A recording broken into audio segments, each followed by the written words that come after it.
Question number 8 आपके पास आ रहा है व्हाट डू होमोलोगस मीन्स। अभी हमने थोड़ी देर पहले ही अपना क्वेश्चन नंबर 4 में इस चीज को डिटेल डिस्कस किया। Homologous means similar in position, structure and something else. This is the homologous chromosome. और अगर हम सिंपल होमोलोगस का मतलब देखें, होमोलोगस मीन सिमिलर। अब यहाँ पे आप देखो ये वाला क्रोमोसोम हर लिहाज से सिमिलर है, उसके शेप के हिसाब से, स्ट्रक्चर के हिसाब से, कलर, जो भी प्रॉपर्टी उस प्रोटीन के लिए रिक्वायर्ड है वो उस क्रोमोसोम में सिमिलर होगी। और ये होगी कैसे? क्योंकि बेटा आपको अभी यहाँ पे बताया गया है कि एक थ्रेड कॉपी करके दूसरा थ्रेड बनाता है वाइल डिवीजन। सो जाहिर बात है जब एक चीज की कॉपी होती है वो तो उसकी सिमिलर होती है। तो आपके क्वेश्चन नंबर 8 की एलैबोरेशन यही है, homologous means similar in position, character and anything else which is required to prepare same kind of protein. Question number 9 आपके पास आ गया बेटा। It is a type of long question. इसमें आप लोग अपनी जो अभी हमने सेल डिवीजन डिस्कस की, माइटोसिस, उसको डिस्क्राइब करेंगे detail with steps. Step by step में आपको सारी डायग्राम्स दिखाऊंगी। नोट्स आपके पास मौजूद हैं, नोट से आप लोग साथ साथ इसको पढ़ते जाएंगे और जो पॉइंट समझ नहीं आएगा उसको आप लोग राइट अप करें और गूगल क्लासरूम में मुझसे पूछ भी सकते हैं कि इस पॉइंट में क्या है। Question number 1, what is mitosis? Describe in detail with the help of labelled diagram. ठीक है, 9 क्वेश्चन में हम लोग माइटोसिस को डिटेल देखने लगे। सबसे पहले देखते हैं माइटोसिस डिवीजन क्या है। Number of chromosome remain same. ये अभी हमने डिस्कस किया है कि इसमें नंबर ऑफ क्रोमोसोम सेम रहेंगे। मतलब अगर एक cell 23 pair of chromosomes carry करता है तो उसके फर्दर भी इतने ही क्रोमोसोम्स रहेंगे after division. Diploid parent cell होगा 2n, तो वो डिप्लॉइड डॉटर सेल ही बनाएगा।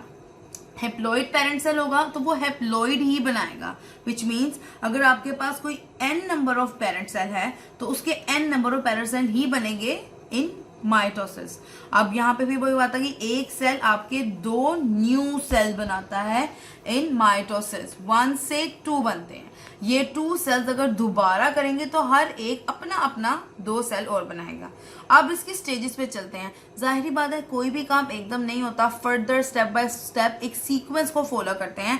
तो हमारी नेचर ने भी सीक्वेंस को फॉलो करवाया है। First step in mitosis is prophase. ठीक है, प्रोफेज में क्या होता है?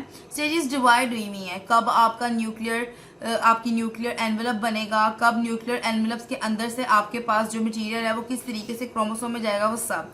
सबसे पहले देखते हैं प्रोफेज में। बेटा प्रोफेज के अंदर जो मेजर काम हो रहा होता है वो क्या होता है? कंडेंसेशन होती है और रेप्लिकेशन होती है, डुप्लीकेशन होती है।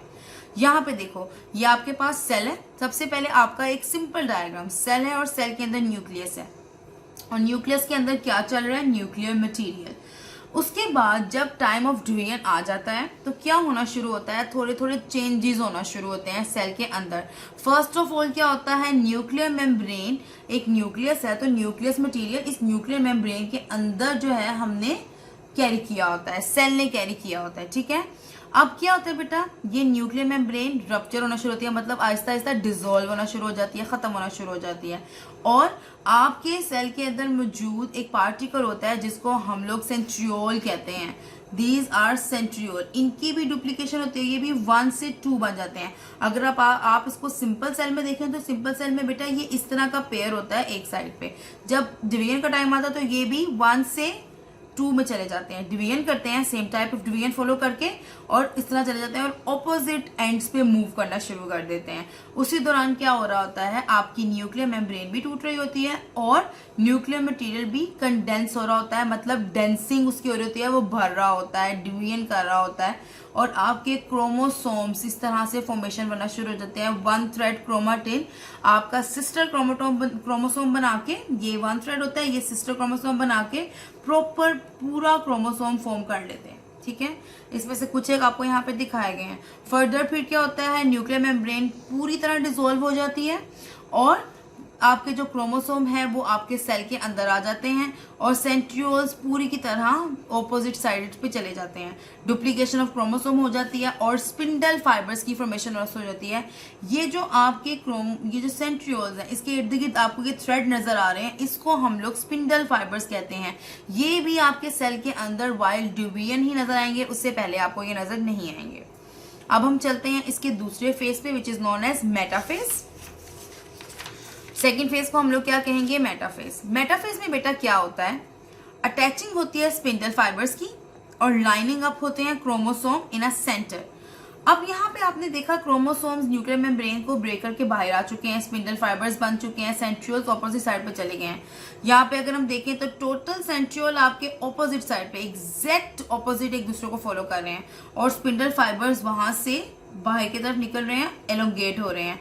क्रोमोसोम इक्वेटर पर, ये जो मिडल ऑफ द सेल है इसको इक्वेटर कहेंगे, वो अपने आप को इस तरह अरेंज कर देते हैं।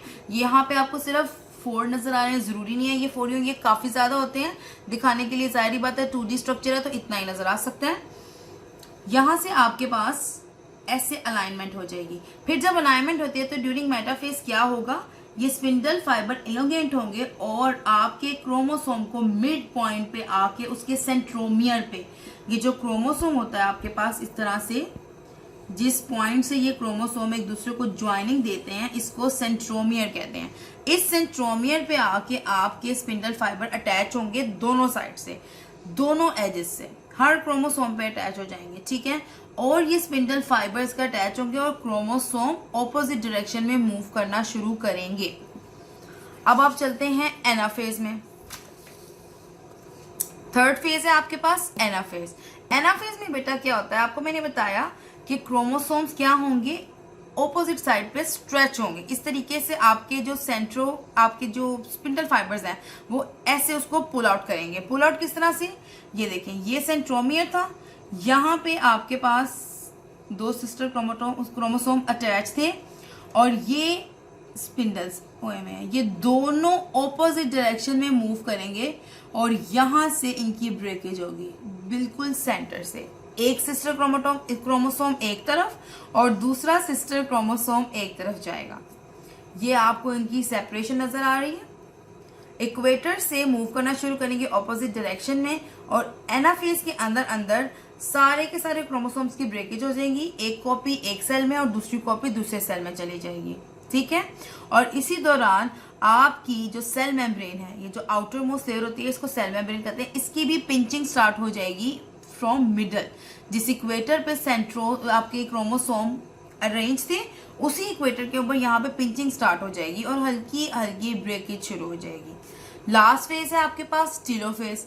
टीलोफेज क्या करेगा, टीलोफेज के अंदर क्या होता है, डिवीजन ऑफ साइटोप्लाज्म।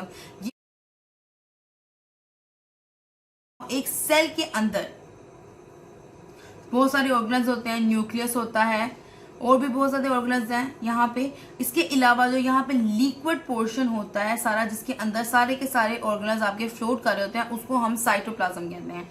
तो टीलोफेज में क्या होगा, साइटोप्लाज्म की डिवीजन होगी। जैसे मैंने आपको बताया सेल मेम्ब्रेन की पिंचिंग स्टार्ट होगी तो यहाँ पे डिवीजन स्टार्ट हो जाएगी एग्जैक्ट। और जब डिवीजन स्टार्ट होगी तो होगा क्या, सारे के सारे यहाँ पे सेंट्रियोल वो भी डिसॉल्व होना शुरू हो जाएंगे। एक एक सेंट्रियोल रह जाएगा, अपने स्पिंडल फाइबर्स को खत्म कर लेंगे। स्पिंडल फाइबर खत्म हो जाएगी क्योंकि डिवीजन कंप्लीट हो गई है। डिवीजन कंप्लीट हो गई और एट द एंड क्या होगा, न्यूक्लियर मेम्ब्रेन की फॉर्मेशन दोबारा स्टार्ट हो जाएगी। ये आप लोग डॉटेड लाइन देख रहे हैं, ये न्यूक्लियर मेम्ब्रेन दोबारा से बनना शुरू हो गई है। दोनों सेल्स में अपनी अपनी सेंट्रोल्स जो हैं वो साइड पे चले गए हैं, स्पिंडल फाइबर्स बिल्कुल डिसअपेयर हो गए हैं। और अब आगे से क्या होगा, टोटली आपका ये डिवाइड हो जाएगा सेल और यहाँ से आपके पास 2 न्यू डॉटर सेल बन जाएंगे। उसी तरह दोबारा से न्यूक्लियर मटेरियल न्यूक्लियस के अंदर क्लोज हो जाएगा, सेंट्रियोल्स अपनी अपनी पोजीशंस पे चले जाएंगे, स्पिंडल फाइबर डिसअपेयर हो जाएंगे और आपके 2 न्यू डॉटर सेल यहाँ पे बन गए हैं, जिसके अंदर नंबर ऑफ क्रोमोसोम 2n ही है, मतलब डिप्लॉइड से डिप्लॉइड सेल बन गए हैं।